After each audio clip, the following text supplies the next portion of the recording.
नहीं समझ पाया कि समाजवादी पार्टी की सरकार 12 से 17 तक थी और रसोइयोों को मानदेय जो मिलता था वह मुश्किल से 500 रुपये से कम मिलता था।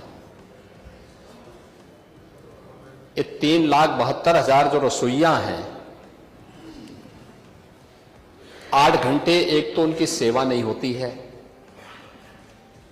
आप लोगों ने दूसरा उनके साथ अन्याय यह किया कि जिनके बच्चे नहीं पढ़ेंगे उनको सेवा से हटा दिया जाएगा। तीसरा, मनमर्जी से चयन होता था, कोई मेरिट उसकी नहीं होती थी।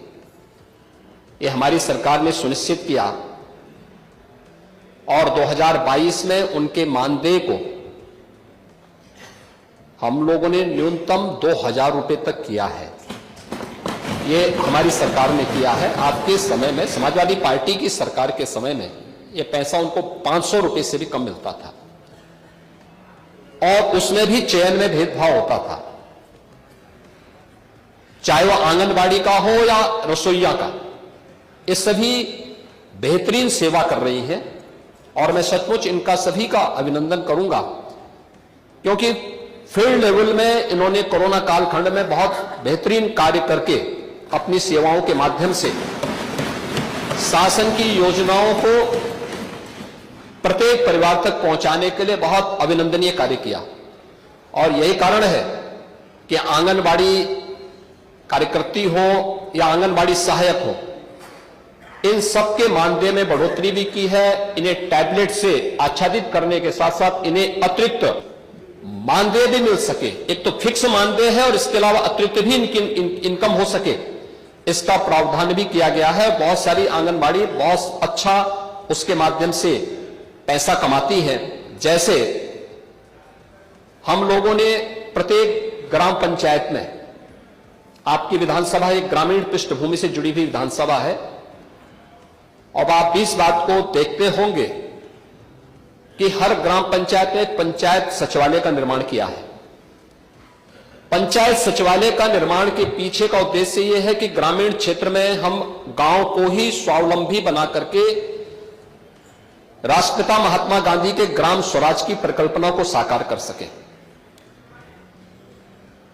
वहां पे कंप्यूटर ऑपरेटर के रूप में पंचायत सहायक रखा गया है, वीसी सखी रखी गई है, बैंकिंग कॉरेस्पॉन्डेंट सखी, वह गांव के अंदर वित्तीय लेन देन का काम करती है।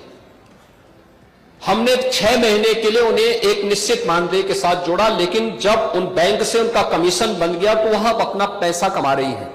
आपके सुल्तानपुर की एक बीसी सखी अब तक 15-15.5 लाख रुपए से अधिक का कमीशन प्राप्त कर चुकी है। यह कार्य उस पर निर्भर करता है और पंचायत सहायक को भी हमने ऐसे 6,000 रुपए हम प्रतिमाह देते हैं।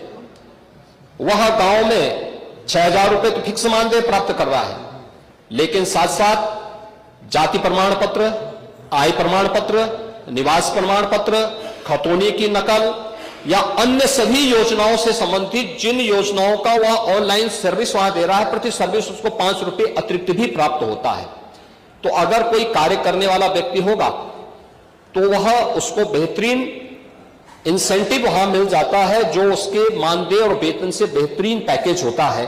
और मुझे लगता है कि कार्य के साथ साथ अगर हम उनकी जवाबदेही तय करते हैं तो जनता को बेहतरीन सेवा दे पाएंगे। और इसीलिए हम लोगों ने आंगनबाड़ी में भी व्यवस्था की, फिक्स मानदेय के साथ साथ हम उनको ऐसा इंसेंटिव देंगे कि उस इंसेंटिव के माध्यम से उनकी एक फिक्स पैकेज उनको उपलब्ध हो सके।